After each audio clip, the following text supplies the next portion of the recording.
बिस्मिल्लाहिर्रहमानिर्रहीम। अस्सलाम वालेकुम नाज़रीन, आप यूट्यूब चैनल देख रहे हैं। मैं इमरान खान हूँ। जंग का चौथा दिन है। सिचुएशन जो है वो और ज़्यादा गंभीर होती चली जा रही है। ऐसा लगता है कि जो जंग बहुत जल्दी गुजर जानी थी और बहुत जल्दी नताइज आ जाने थे, अब वो गंभीर होती जा रही है, क्योंकि शहरियों का भी इन्फ्लुएंस आ गया है। यूक्रेनी फ़ौज ने अपने आप को रीअलाइन किया है और रूसी फ़ौज जो है वो भी आगे बढ़ती चली जा रही है। मैं आपको एक नक्शा दिखाता हूँ जो आपको ये बताएगा कि रूसी फ़ौज यूक्रेन में कहाँ कहाँ से कितनी कितनी अंदर आ गई है। एक तो ये जो डोनेत्स्क और लुहांस्क का इलाका है, जिसको डोंबास कहते हैं, रशिया वाली साइड से यहाँ से आपको ये एरिया नज़र आ रहा है ब्राउन। ये वाइट एरिया जितना भी है बीच में, ये यूक्रेन का नक्शा है, आप सारे इसको जानते हैं। और जो ब्लू एरिया है नीचे, वो पानी है। इस नक्शे को अगर आप देखें तो ऊपर की जानिब बेलारूस लिखा हुआ है, एक तरफ रशिया लिखा हुआ है, तो ये वो यूक्रेन बीच में लिखा हुआ है, तो ये बीच में यूक्रेन है। वाइट कलर का जो सबसे लाइट कलर का है, ये यूक्रेन है। इसमें जो ब्राउन पैचेस हैं डार्क कलर के, ये वो एरियाज हैं मरून कलर के जहां पे रूस ने कब्जा कर लिया है। यानी क्रीमिया उनके कंट्रोल में था। क्रीमिया से ऊपर का बहुत सारा इलाका जहां से पानी बंद किया था क्रीमिया के लिए यूक्रेन ने, और क्रीमिया को साफ पानी यानी जो पीने का पानी ऊपर से जो दरिया का पानी आता है उससे महरूम किया था, उस इलाके पर रशिया ने कब्जा कर लिया। जितना बड़ा इलाका क्रीमिया का है, लगभग उतने बड़े इलाके पर ही रशिया ऊपर बढ़ गया है और पहला कब्जा उन्होंने यहां पे किया है ब्लैक सी से ऊपर। दूसरा इलाका ये जो दोंबास का एरिया है, यहां से लुहांस्क और डोनेत्स्क ये पहले ही काफी हद तक कंट्रोल में थे। यहां पे बहुत बड़ी तादाद में यूक्रेन की फौज मौजूद थी, क्योंकि लड़ाई एक्चुअली यहां पे चल रही थी। तो यहां से जब रूस ने अटैक किया है तो ये एक लंबा एरिया यहां पे भी कंट्रोल कर लिया है। उसके अलावा खरकीव का जो इलाका है, वहां से भी रशिया ने अपने मुल्क में से अंदर एंटर होके अटैक किया है और एक लंबी पट्टी के ऊपर रशियन फौजियों ने कब्जा कर लिया है, और वहां पे बहुत सारे शहर, देहात और सरहदी इलाके वो रूस के कंट्रोल में है। इसके बाद आप आ जाएं बेलारूस की जानिब से। बेलारूस और रशिया की सरहद जहां पे मिलती है वहां पे, और जो दारुल हुकूमत है कीव जो दारुल हुकूमत है वहां पे, इन इलाकों में बहुत बड़े पैमाने पर रूसी फौजें आगे बढ़ी हैं और ये सबसे इंपॉर्टेंट और कीमती इलाके थे। यहां पे भी रूस ने, ये ब्राउन निशान आप देखें तो, कब्जा किया है। तो चार जानिब से कब्जा हुआ है और इन इलाकों के ऊपर अब तक, जब मैं चौथे दिन की सुबह आपको रिपोर्ट कर रहा हूं, यहां तक कब्जा हो चुका है।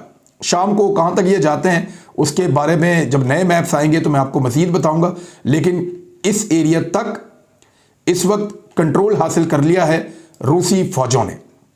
यूक्रेन ने यह बताया कि अब तक की लड़ाई में, यानी चौथे दिन की सुबह तक, 200 से ज्यादा शहरी हलाक हो चुके हैं और फौजियों की हलाकतें भी हैं। इसको मिक्स करके आप देख लें।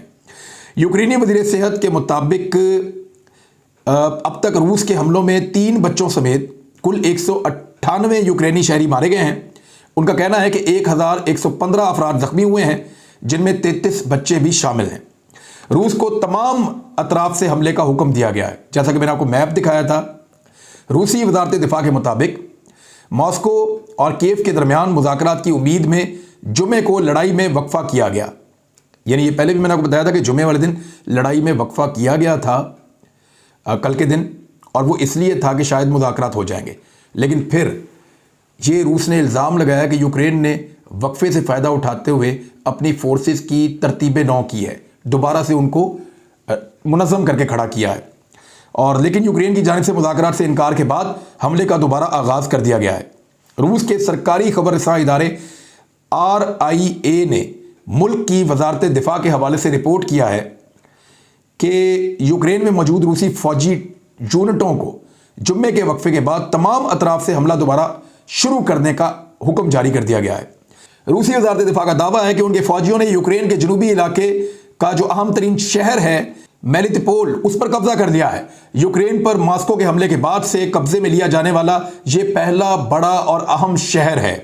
यह यूक्रेन की सबसे अहम बंदरगाह मारियोपोल का करीबी शहर है और यहां 1,50,000 शहरी आबाद हैं, यानी एक बड़ा शहर है ये। और 800 से ज्यादा यूक्रेन की फौजी तनसीबात को तबाह कर दिया है, यह रूस का दावा है। मॉस्को में वजारत दिफा के तर्जुमान, उनका यह कहना है कि रूस ने अब तक 800 से ज्यादा यूक्रेनी फौजी इंफ्रास्ट्रक्चर साइट्स को तबाह कर दिया है। उनके मुताबिक 14 फौजी हवाई अड्डे तबाह किए गए हैं, 19 कमांड पोस्टें तबाह की गई हैं, 24S-300 तैयारा शिकन मिसाइल सिस्टम तबाह किए गए हैं और 48 रडार स्टेशन तबाह कर दिए गए हैं। इसके अलावा यूक्रेनी बहरिया की 8 कश्तियों को भी निशाना बना दिया गया है। अब दुनिया भर के मुल्क जो हैं वो अब यूक्रेन की मदद के लिए सामने आना शुरू हो गए हैं। यूक्रेन को मदद के तौर पे क्या मिल रहा है, क्योंकि जब यूक्रेन के सदर को यह कहा गया कि आप यहां से निकल जाएं, भाग जाएं, आपका इनखला जो है उसको हम कामयाब करते हैं, अमेरिका ने कहा, तो उन्होंने कहा नहीं, हमें हथियार चाहिए। अब जब उन्होंने ताने दिए बहुत ज्यादा, तो जर्मनी ने यूक्रेन को 400 टैंक शिकन रॉकेट लॉन्चर देने का फैसला किया है। ये 400 टैंक शिकन रॉकेट लॉन्चर जर्मनी यूक्रेन को पहुंचाएगा जमीनी रास्ते से, और जर्मनी के सरकारी ज़राए ने इसको कंफर्म कर दिया है कि मंजूरी दे दी गई है और जल्द ही ये रॉकेट लॉन्चर्स जो हैं या टैंक शिकन रॉकेट लॉन्चर जो हैं इनको जर्मनी के हवाले किया जाएगा। अमेरिका की जानिब से यूक्रेन के लिए $600 मिलियन की फौरी अस्करी इमदाद का ऐलान किया गया है। यानी $600 मिलियन के हथियार ये यूक्रेन को देंगे। अमेरिका, जिसने यूक्रेन को इस पंगे में डाला है, यानी अमेरिका हमेशा अपने साथियों को धोखा देता है। पाकिस्तान के साथ भी माजी में उसने ये किया था कि हम आपके साथ हैं, जंग हुई तो वो निकल गया। इसी तरह इन्होंने अफगानों के साथ धोखा किया और बहुत सारे लोगों के साथ धोखा किया। अब यूक्रेन के साथ भी अमेरिका यही कर रहा है। जिसका भी दोस्त बनता है उसको लड़ाई में डाल के पीछे से निकल जाता है। अब इसके अलावा बरतानिया के वजीर बराए मुसल्लह अफवाज जेम्स हेपी ने कहा है कि बरतानिया और 25 दीगर ममालिक ने यूक्रेन को असला फराहम करने पर इत्तफाक कर दिया है। फ्रांस भी यूक्रेन को हथियार भेज रहा है। यूक्रेन में रूसी फौजियों की पेशकदमी के साथ साथ जंग बढ़ती जा रही है। मगरबी ममालिक यूक्रेन को इमदाद फराहम कर रहे हैं। इसी सिलसिले में हथियार और साजो सामान फ्रांस से यूक्रेन पहुंचने वाले हैं। इस हवाले से सदर ज़ेलेंस्की ने ट्वीट किया कि उन्होंने हफ्ते की सुबह फ्रांस के सदर मैक्रोन से बात की थी, क्योंकि सफारती महाज पर एक नए दिन का आगाज हुआ है। उनका कहना था कि हमारे दोस्तों की तरफ से हथियार भेजे जा रहे हैं। जंग मुखालिफ इत्तेहाद काम कर रहा है। यानी जो मायूसी थी यूक्रेन में वो कुछ हद तक कम हो रही है। बरतानिया ने यह क्लेम किया है कि रूस की पेशकदमी सुस्त पड़ गई है। शुरू में रूस बहुत तेजी से आगे बढ़ा है, लेकिन अब उसकी पेशकदमी उतनी तेज नहीं है। बरतानिया की वजारत दिफा का कहना है कि रूसी फौज की कीव की जानिब पेशकदमी आर्जी तौर पर सुस्त पड़ गई है, जिसकी वजूहात मुमकिना तौर पर नकलो हमल से मुंसलिक मुश्किलात और यूक्रेन की जानिब से सख्त मुज़ामत हो सकती है। एक ट्वीट में बरतानवी वजारत दिफा है, उन्होंने कहा कि रूसी फौजी यूक्रेनी आबादियों और मराकज़ को तेजी से अबूर करते जा रहे हैं, लेकिन इसकी वजह से उनका घेराव करना और उन्हें तनहा करना मुमकिन हो रहा है। दूसरी जानिब अगर यूक्रेन के जो इत्तेहादी हैं वो सामने आ रहे हैं, उनको हथियार दे रहे हैं, उनको शाबाशी दे रहे हैं, और वैसे भी हारी हुई स्टेटमेंट देना किसी सदर की जानिब से ये फ़ौज के मोराल को गिरा देता है, तो उनको अब ये स्टेटमेंट देने हैं कि मदद आ रही है, लोग हमारे साथ खड़े हैं, हम मुकाबला करेंगे। ये करना पड़ेगा, वो एक बड़ा मुल्क है, उनको मुकाबला करना पड़ेगा। तो इसी तरह अब इत्तेहादी जो हैं वो रूस के भी सामने आ गए हैं। चेचनिया का रूस के शाना बशाना लड़ने का ऐलान। बेलारूस पहले ही उनकी मदद कर रहा था। रूस के चेचनिया खित्ते के रहनुमा ने कहा है कि उन्होंने अपने जंगजुओं को रूस के यूक्रेन पर हमले के बाद यूक्रेन भेजने का फैसला किया है और वो रूस के शाना बशाना लड़ेंगे। चेचन फौजियों का एक गिरोह भी दिखाया गया था जो रूस के लिए लड़ रहा था, और उनको नमाज पढ़ते हुए भी दिखाया गया है। यूक्रेनी सदर का यूक्रेन के यूरोपीय यूनियन की रुकनीत देने का मुतालबा। अब यूरोपीय यूनियन का एक कानून है कि अगर आप यूरोपीय यूनियन का हिस्सा है तो यह तसव्वुर किया जाता है कि यूरोपीय यूनियन के एक मुल्क के ऊपर हमला पूरे यूरोपीय यूनियन के ऊपर हमला है और फिर सारी फौज मिलकर उसका जवाब देगी। तो अभी तक तो ये यूरोपीय यूनियन का हिस्सा नहीं है, लेकिन यूक्रेनी सदर ने कहा कि फौरी तौर पे उनको रुकनीत दी जाए यूरोपीय यूनियन की, ताकि ये मामला सिर्फ यूक्रेन का ना रहे बल्कि सारे के सारे यूरोपीय यूनियन का बन जाए। उन्होंने यूरोपीय कौंसिल के सदर चार्ल्स मिशेल के साथ मजीद मौसर इमदाद के साथ साथ यूक्रेनियों के अपने आज़ाद मुस्तकबिल के लिए तबादला ख्याल किया और उनसे उन्होंने ये अपील किया कि यूरोपीय यूनियन का हिस्सा हमें बनाया जाए। यूक्रेनी फौजियों ने यूक्रेन की अवाम के नाम भी एक पैगाम भेजा है, और ये फौज को इसलिए करना पड़ रहा है कि कोई भी फौज अपनी अवाम की मदद के बगैर जंग नहीं जीत सकती, खास तौर पे अगर वो जंग उसकी सरहदों के अंदर हो रही है। अगर आप कहीं बाहर जाके लड़ रही है आपकी फौज, तो फिर उसकी बहादुरी, उसकी महारत, उसके हथियार, ये चीजें तय करती हैं कि वो फौज जीतेगी या हारेगी। लेकिन अगर जंग आपके अपने मुल्क के अंदर आ जाए तो फिर आपको अपनी आवाम की सपोर्ट की बहुत ज्यादा जरूरत होती है। अपने एक पैगाम में यूक्रेनी फौजियों ने शहरियों से मुतालबा किया है कि वो किसी भी जरूरी तरीके से रूसी फौजियों की पेशकदमी को रोकें और स्लो करें। दरख्तों को काट दें, रास्ते में फेंक दें, रुकावटें बनाएं, टायर जलाएं, अपनी दस्तयाब हर चीज का इस्तेमाल करें और रूसी फौजियों के रास्ते ब्लॉक करें। बयान में यह भी कहा गया है कि मॉस्को की जो फौज आई है उसके खिलाफ पेट्रोल बमों का भी इस्तेमाल किया जाए और ऐसी वीडियोस बनाकर वायरल की जा रही हैं जिनमें पेट्रोल बम बनाने का तरीकाकार बताया जा रहा है ताकि यूक्रेनी अवाम यूक्रेनी फौज के साथ मिलकर रूस की आगे बढ़ती हुई फौज का रास्ता रोक सके। अक़वाम मुत्तहिदा की एजेंसी के मुताबिक यूक्रेन में से बहुत बड़ी तादाद में लोग मुल्क छोड़कर भी जा रहे हैं। अब तक 1,20,000 यूक्रेनी मुल्क छोड़कर जा चुके हैं और ये अफराद जो है वो पोलैंड और दीगर पड़ोसी ममालिक में शिफ्ट हुए हैं, ज़मीनी रास्ते से गए हैं। ये तादाद लगातार बढ़ रही है क्योंकि लोग मॉस्को के मौलिक हमले से बचने के लिए भाग रहे हैं। एजेंसी के मुताबिक 1,50,000 के करीब लोग बेघर हो चुके हैं, 1,20,000 लोग यूक्रेन से बाहर निकल चुके हैं और बाकी लोग भी बाहर जाने वाले हैं। अब मैं आपको बताता हूं यूक्रेन को इतनी मार क्यों पड़ रही है। रूस की कभी जरूरत भी नहीं होती यूक्रेन के ऊपर हमला करने की अगर यूक्रेन के पास आज वो हथियार होते जो बर्तानिया और अमेरिका ने धोखे से उनसे ले लिए थे। मैं आपको बताता हूं 5 दिसंबर 1994 को अमेरिका, रूस और बर्तानिया ने मिलकर यूक्रेन को एक धोखा दिया था। इस धोखे का नाम था बुदापेस्ट मेमोरेंडम और इस मफाहमती याददाश्त पर यूक्रेन समेत 4 ममालिक ने दस्तखत किए थे और इससे पहले यानी ये मुआहदा जो किया गया था या धोखा जो किया गया था यूक्रेन के साथ 1994 में 5 दिसंबर को, इससे पहले यूक्रेन के पास बहुत बड़ी तादाद में हथियार मौजूद थे और ये जो मुआहदा था इससे पहले यूक्रेन से NPT यानी non proliferation of nuclear weapon पर भी दस्तखत करवाए गए थे।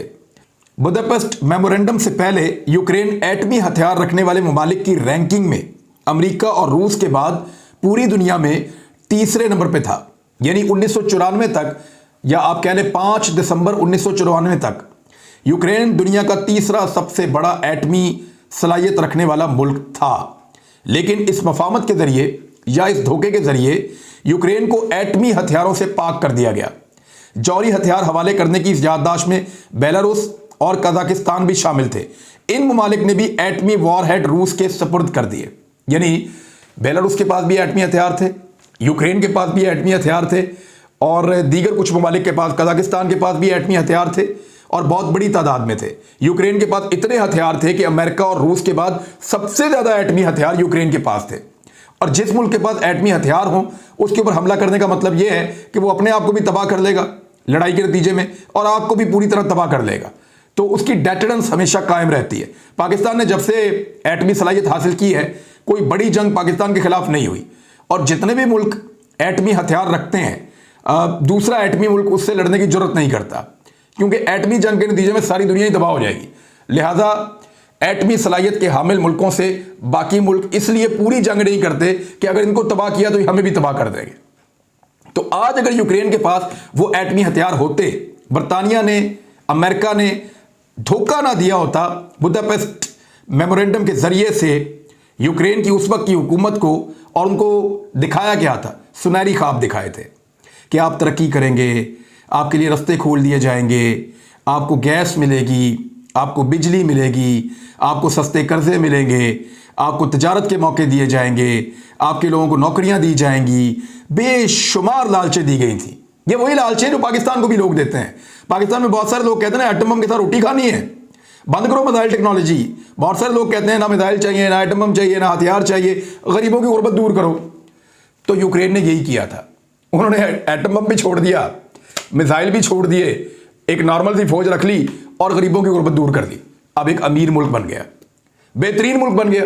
मैंने आपको उसके बारे में बताया कि बेशुमार चीजों पे टॉप 10 में है, टॉप 5 में है यूक्रेन। बड़ा तगड़ा मुल्क है, लेकिन इतना तगड़ा होने के बावजूद इतनी कुट पड़ रही है कि आपके सामने है। तो ये उस धोखे का नतीजा है। तो ये उन मुल्कों के लिए सबक है या खास तौर पे पाकिस्तानियों के लिए सबक है जो लोग यहां पे बैठ के रोजाना पाठ पढ़ाते हैं हमें कि जनाब आप बांग्लादेश को देखें, वो एटमी ताकत नहीं है, कितनी तरक्की कर गया है। जिस वक्त आएगा तो आपको पता चल जाएगा। आज यूक्रेन में जाके आप देखें कि वो लोग अपनी डेटरेंस खो चुके हैं।